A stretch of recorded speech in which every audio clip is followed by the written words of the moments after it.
Shoot, I was 60 years old, standing in my own driveway holding a foreclosure notice in one hand and an empty wallet in the other. And I remember thinking to myself, is this really how it ends for me? Not in some far-off nightmare? Not as a YouTube video.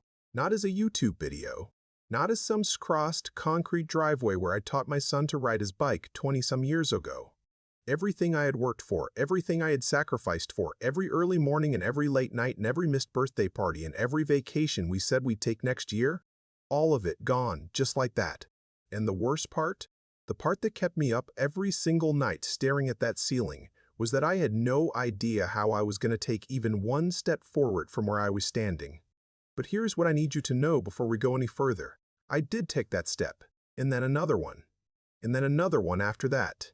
So if you are somewhere between 55 and 70 right now, and you are scared about what your future looks like, I am asking you to stay right here with me, because what I am about to tell you might be the most important story you hear all year. My name is Roy Calloway, and I grew up in a little town called Bardstown, Kentucky, population not much, where everybody knew your name and nobody locked their front door at night.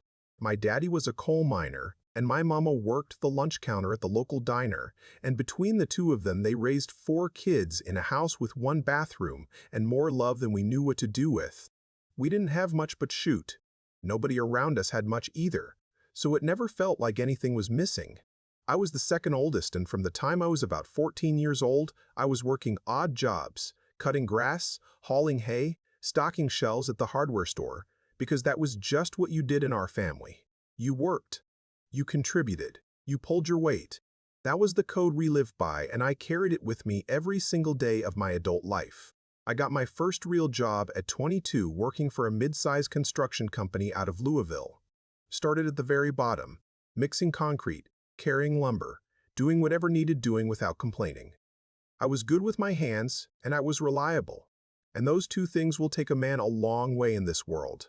I tell you what. Over the years, I worked my way up to project manager and eventually regional supervisor, overseeing construction sites across 3 states. It wasn't a glamorous career by any stretch, but it was honest work, and it paid decent, and I was proud of every single callus on my hands. I married my high school sweetheart Carol Ann when we were both 24 years old. She was a school teacher, 3rd grade, and Lord have mercy. That woman had more patience in her little finger than most people have in their whole body. We built a life together the old-fashioned way. Slow and steady, brick by brick, the same way I built everything else. We had 2 kids, a son named Travis and a daughter named Melissa, and we raised them in a 4-bedroom house outside of Louisville, with a big oak tree in the backyard and a tire swing that Travis nearly broke his arm on at least 3 times. We went to church on Sundays. We had the neighbors over for cookouts in the summer. We argued about the thermostat in the winter, just like every other married couple in America. It was a good and ordinary life, and I loved every single ordinary minute of it. By the time I hit my late 50s, I had about $220,000 saved up between my 401k and a small savings account.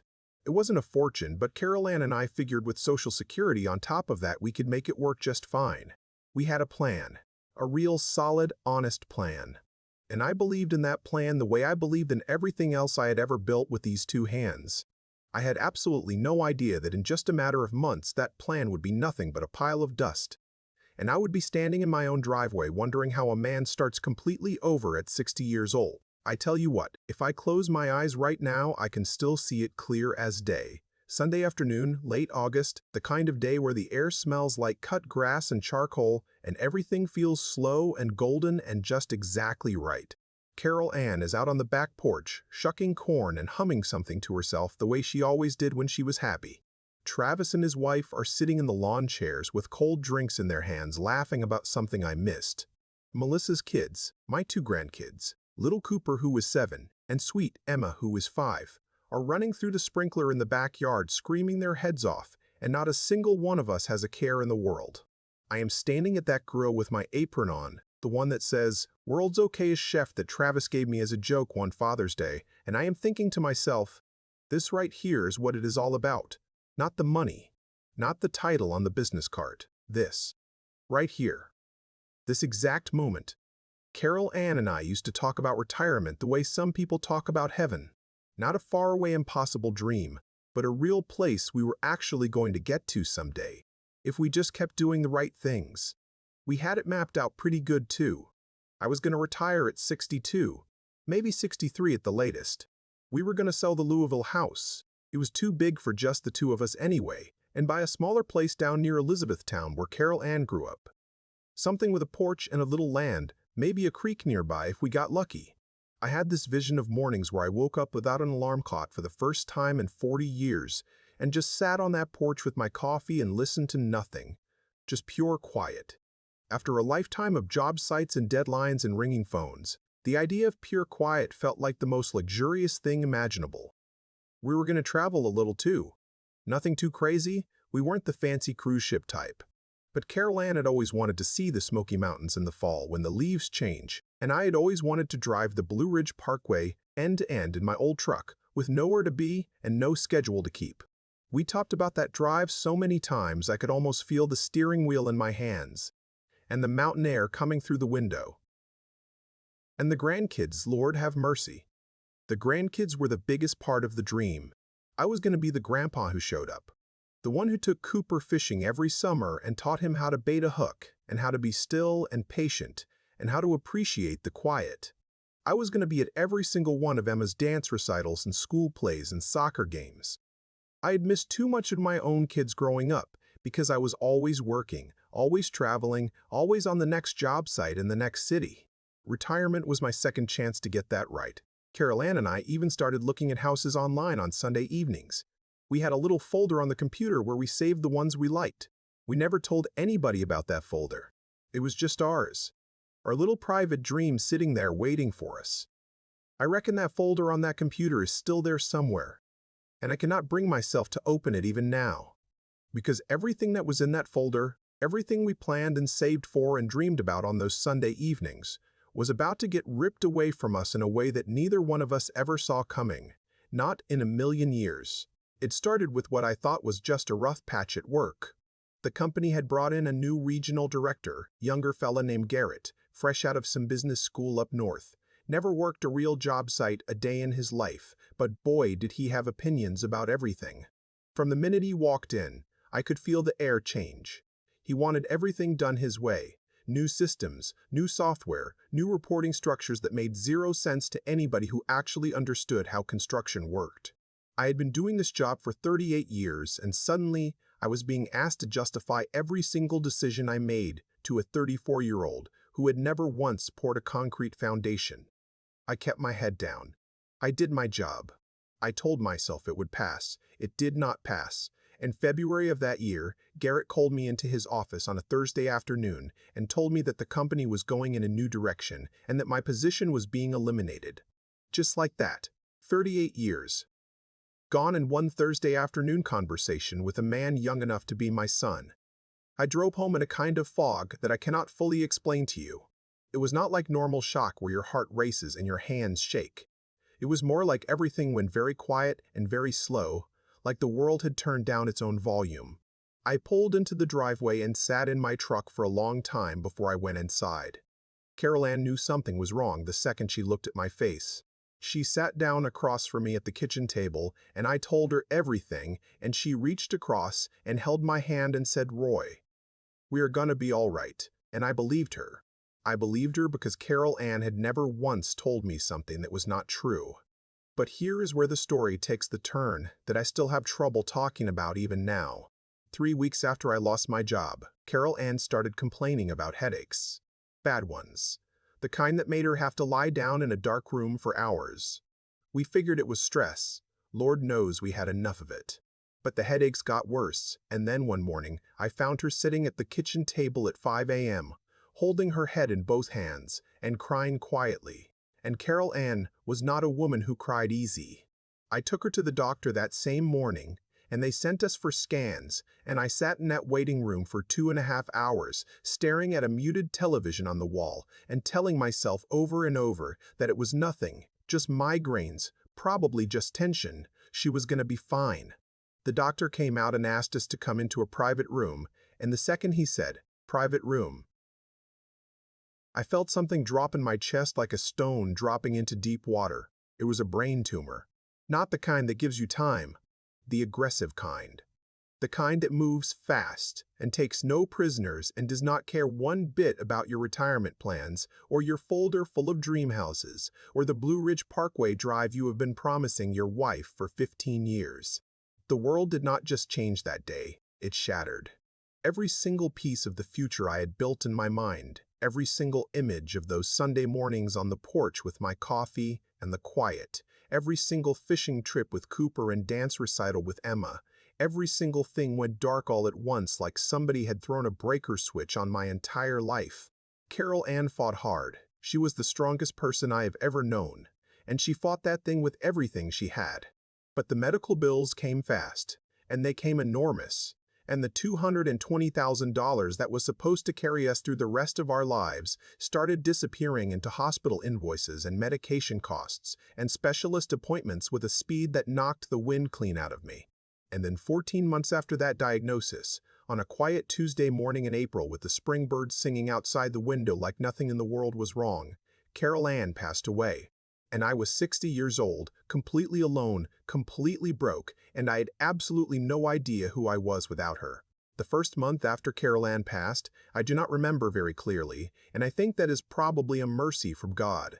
People came and went. Casseroles appeared on my porch. My daughter Melissa stayed with me for 2 weeks and made sure I ate something every day.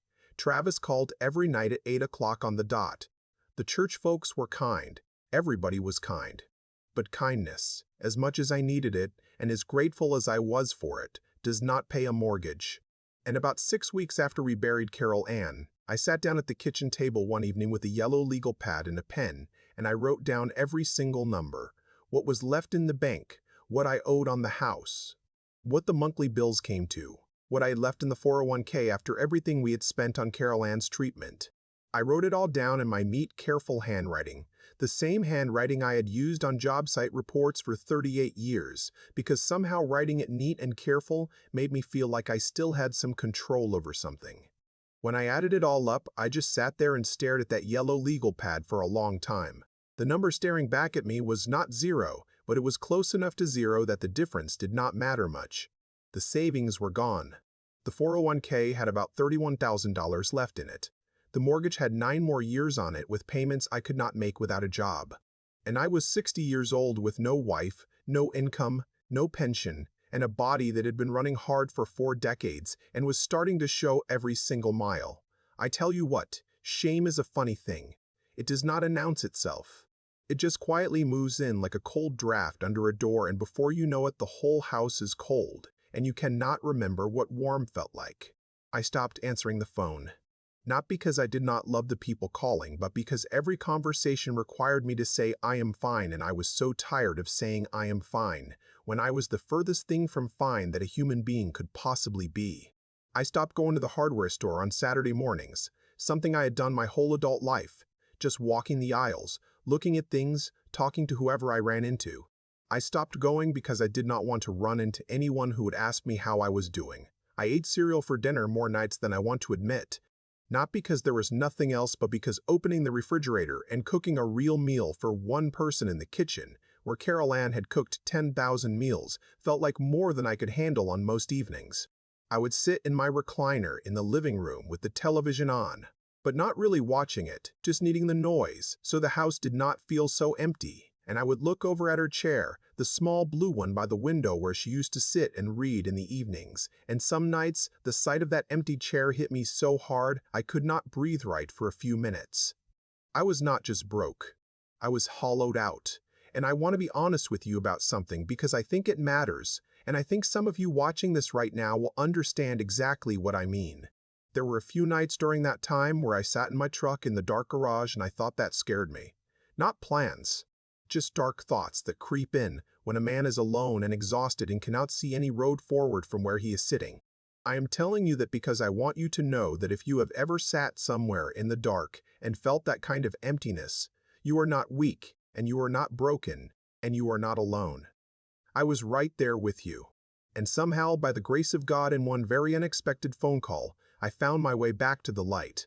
It was a Saturday morning in October, about 4 months after Carol Ann passed, and I was sitting at the kitchen table in my bathrobe at 10 in the morning, which was something the old Roy Calloway would never have done in a million years, because the old Roy Calloway was up at 5:30 every single day without an alarm clock and had already accomplished 3 things before most people opened their eyes.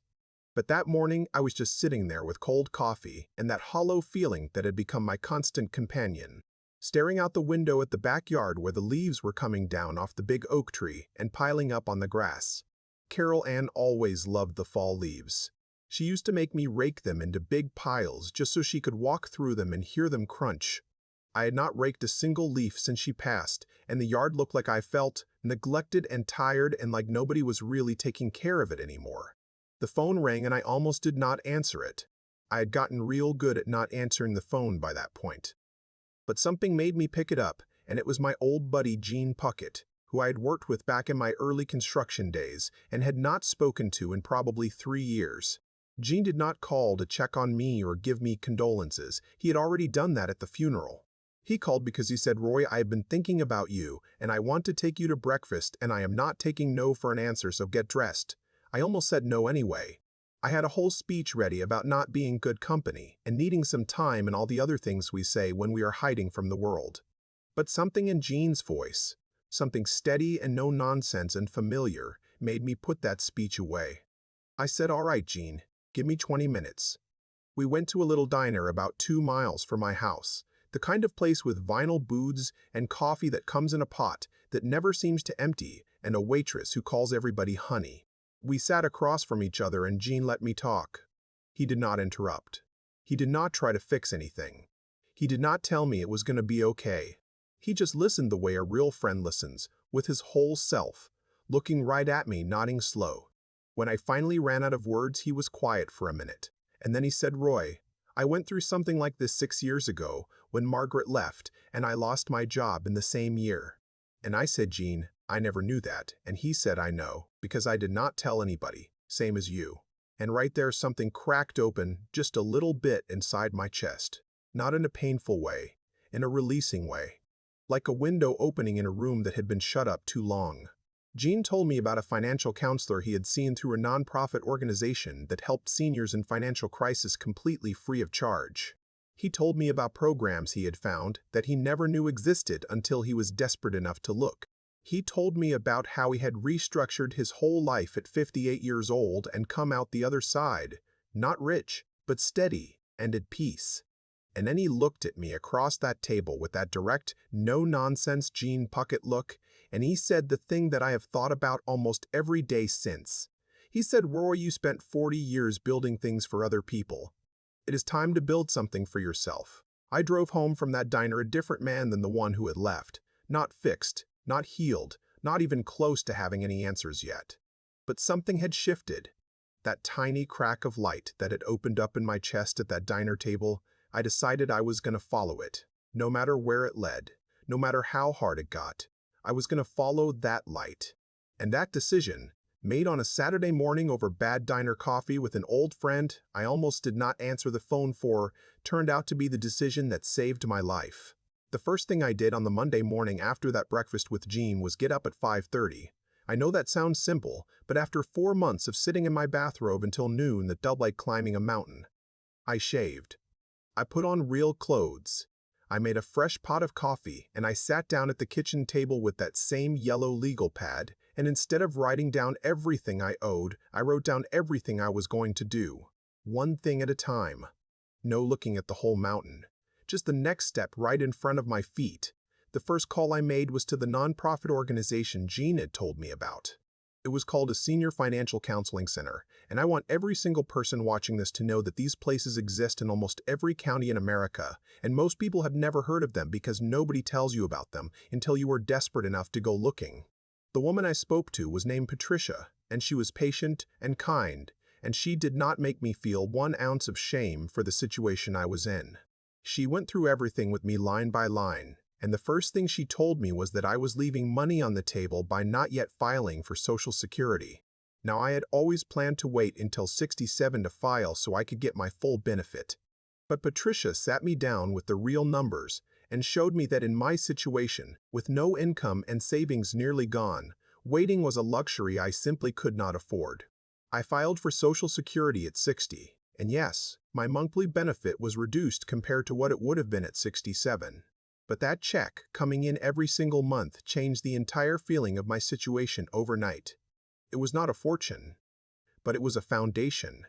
And a foundation is all a man needs to start building again. The second thing Patricia helped me with was identifying every assistance program I qualified for, and I tell you what, I was absolutely floored by what was out there that I never knew about. I qualified for SNAP food benefits, which cut my grocery bill down to almost nothing. I qualified for a utility assistance program through the state that reduced my heating and electric bills by nearly half. There was a property tax relief program for seniors in my county that I had never heard of in my life that saved me several $100s a year.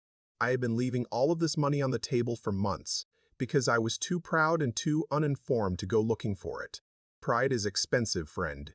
It is one of the most expensive things a man can carry. The third thing I did was make the hard decision about the house. Lord have mercy, that was not easy. That house held 30 years of my life. It held Carol Ann. It held the tire swing and the oak tree and the backyard where we had 1,000 Sunday cookouts. But it also held a mortgage payment I could not make, and property taxes I could not afford, and maintenance costs that were bleeding me dry. I put it on the market in January, and it sold in 3 weeks, and after paying off what I owed, I walked away with enough equity to buy a small 2-bedroom house in a quiet neighborhood about 30 miles away, paying cash, no mortgage, no monthly payment, and for the first time in over a year I felt something that resembled solid ground under my feet. The fourth thing I did was find part-time work, and I want to talk about this one carefully, because I know a lot of men my age have feelings about this. I had been a regional supervisor.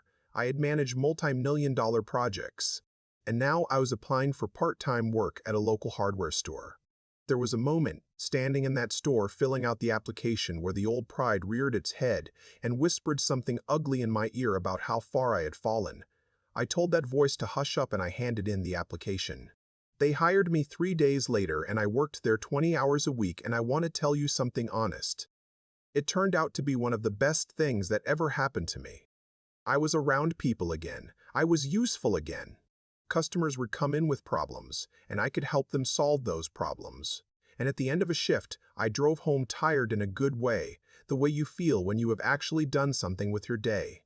I reckon that is the thing nobody tells you about part-time work in retirement.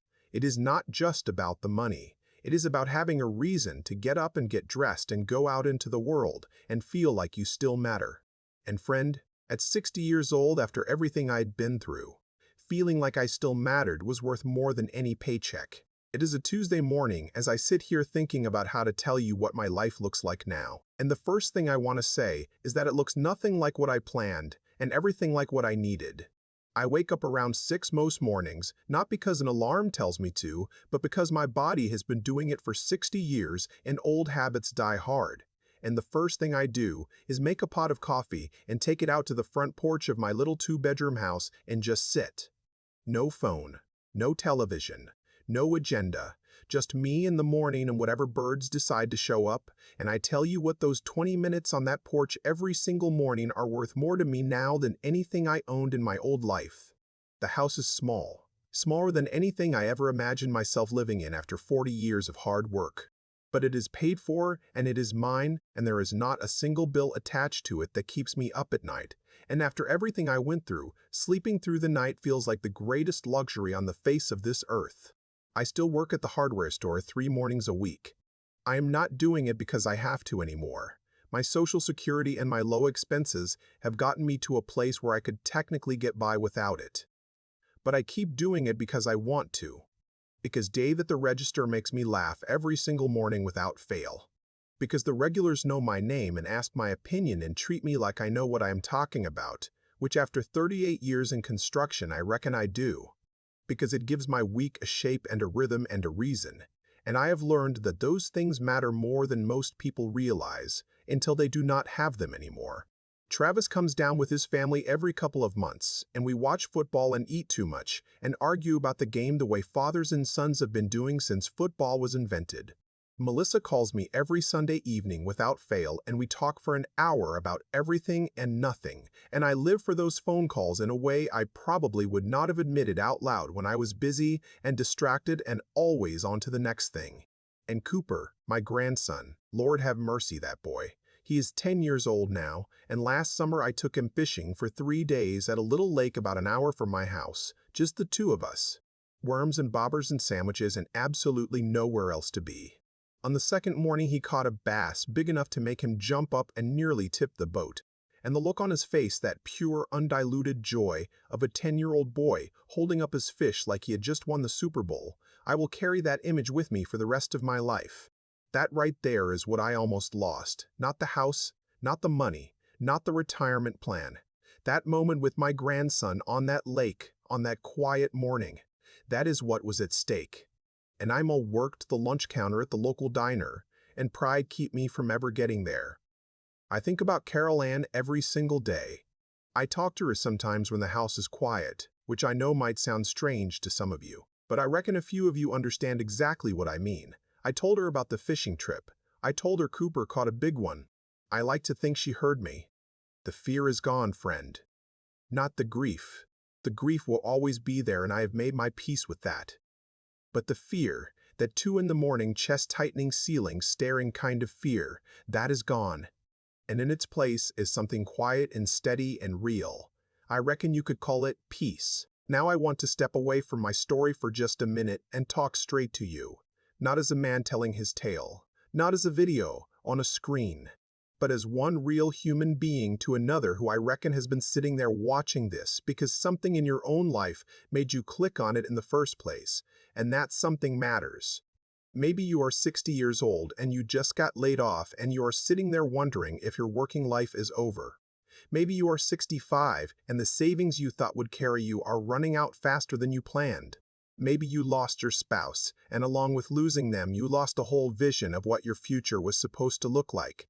Maybe you are just scared in that quiet, private way that a lot of us are scared, the kind of scared you do not say out loud because you do not want to worry your kids or appear weak to the world.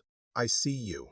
I know exactly where you are sitting right now, because I sat in that same place, and I want to tell you the things I wish somebody had told me when I was there. The first thing I want you to know is that starting over at 60 is not the end of your story. I know it feels that way. Lord have mercy, I know it feels exactly that way. But it is not. It is a new chapter, and new chapters are hard and disorienting and sometimes downright terrifying. But they are not endings. They are beginnings in disguise, and the disguise is just a little rougher than we expected. The second thing I want you to know is that there is help out there that nobody told you about. Senior financial counseling services that cost you nothing. Government assistance programs that exist specifically for people in your situation. Social security strategies that can make a real difference depending on when and how you file.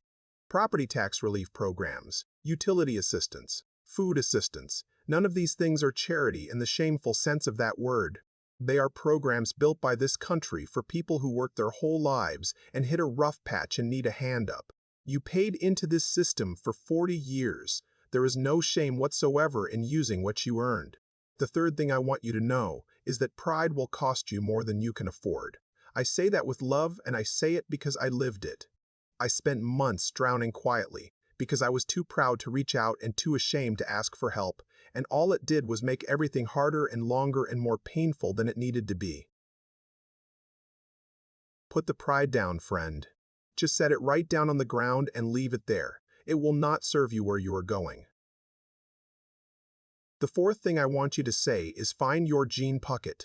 Find that one person, a friend, a sibling, a neighbor, somebody from church, somebody you have not talked to in years, and let them in. You do not have to have it all figured out before you reach out. You do not have to have a plan or an answer or anything except the willingness to pick up the phone when it rings, or to make the call yourself. Connection is not a luxury at our age. It is survival. And the last thing I want to leave sitting in your heart when this video ends is something that Gene said to me in that diner on that October morning that I have thought about nearly every day since. He said, "Roy, you spent 40 years building things for other people. It is time to build something for yourself. Friend, whatever you have lost, whatever has been taken from you, whatever did not go the way you planned, you still have time. You still have breath in your body and people who love you, and mornings that have not happened yet. Cooper's fish was still out there in that lake waiting to be caught. I almost did not show up to catch it. Please show up. Please keep going.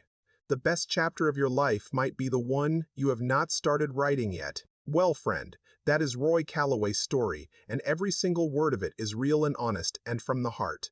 And if you made it all the way to the end of this video, then I want you to know something.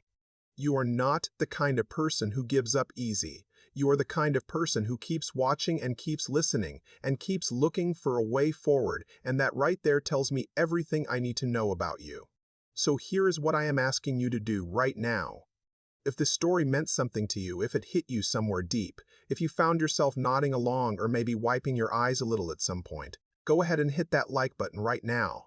It takes 1 second and it helps more people just like you find this video when they need it most.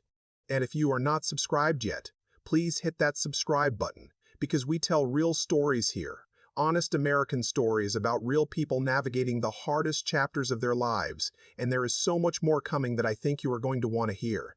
But the thing I really want more than anything else is to hear from you down in those comments. Tell me where you are right now in your own journey. Tell me what you are facing, or what you have already survived, or what you are scared of, or what gives you hope. Because somebody else is going to scroll through those comments and read your words and feel less alone because of them, and that is worth more than any like or any subscriber number could ever be. Thank you for spending this time with me today. Now go pour yourself something warm, maybe call somebody you love, and remember what old Roy told you. You still have time, and the best is not behind you, not even close.